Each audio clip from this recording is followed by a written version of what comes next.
பிறப்பு முதல் இறப்பு வரை இருக்கக்கூடிய அனைத்து தோஷங்களையும் நிவர்த்தி செய்யும் பரிகார ஸ்தலம் பவானி ஆற்றங்கரை கூடுதுறையில் அமைந்துள்ள சங்கமேஸ்வரர் ஆலயத்தை பற்றி தான் நம்ம இன்றைக்கி பார்க்க போகிறோம்.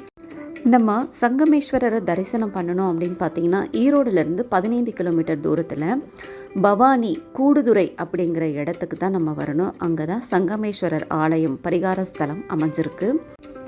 அதாவது 3 நதிகள் இணையும் இடம், சங்கமிக்கும் இடம் தான் சங்கமேஸ்வரர் அமைந்திருக்கார். ஒரு புறம் பார்த்தீங்கன்னா இடதுபுறம் பவானி ஆறு, மறுபுறம் காவிரி ஆறு, மூன்றாவதாக கண்ணுக்கு புலப்படாத நதி அப்படின்னு சொல்லுவோம் சிவனோட பாதத்திலிருந்து உற்பத்தியாகிற அமிர்த நீர்.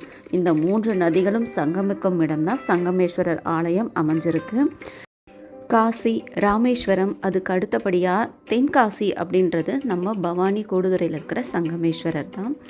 இதனுடைய சக்திகளை நம்ம தெரிஞ்சுக்கிறோன்னா, முன்னொரு காலத்தில் நம்ம வெள்ளையர்கள் ஆட்சி செய்கிற காலத்தில் வெள்ளைக்கார துரை ஒருத்தர் இந்த சங்கமேஸ்வரர் கோவிலுக்கு பக்கத்தில் இருக்கிற மண்டபத்தில் தங்கியிருக்காரு.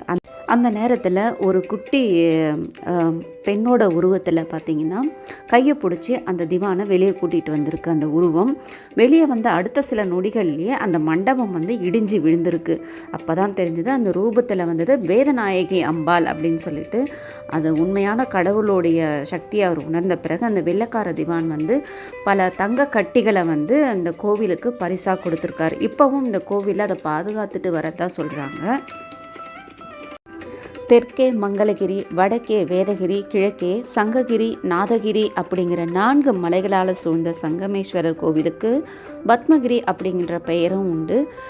3 நதிகள் சங்கமிக்கும் இடத்துல இருப்பதால் திரிவேணி சங்கமம் அப்படின்னு ஒரு பெயரும் இந்த இடத்துக்கு இருக்குது. திருமண தோஷம் உள்ளவர்கள் இங்கு பரிகாரம் செய்து அதுக்கப்புறமா கூடுதுறை காவிரி ஆற்றில் புனித நீராடி சங்கமேஸ்வரரை வழிபட்டோம்னா திருமண தடை நீங்கும் அப்படிங்கிறது நம்மளோட நம்பிக்கை. பவானி ஆற்றங்கரை ஓரமாகவே நமக்கு தங்கும் விடுதிகள் அதிகமாகவே இருக்குது. வெளி ஊர்கள்லேருந்து வந்து பரிகாரம் செய்யணும் அப்படின்னு நினைக்கிறவங்க தங்கி பரிகாரம் செய்துட்டும் போகலாம். அமாவாசை நாட்களில் பரிகாரம் செய்கிறது பார்த்திங்கன்னா அதிகமாகவே நடக்குதுங்க. சபரிமலைக்கு மாலை அணிவித்து பக்தர்கள் போயிட்டு ஐயப்பனை தரிசனம் பண்ணிவிட்டு கண்டிப்பாக இங்கே எல்லாருமே காவிரி ஆற்றங்கரை ஓரமாக இருக்கிற இந்த கூடுதுறையில் சங்கமேஸ்வரர் தரிசனம் செஞ்சுட்டு தான் போவாங்க. சுயம்புவாக தோன்றிய நமது சங்கமேஸ்வரரை வணங்கி அனைவரும் நற்பலன்களை பெறுவோமாக. ஓம் நம சிவாயா.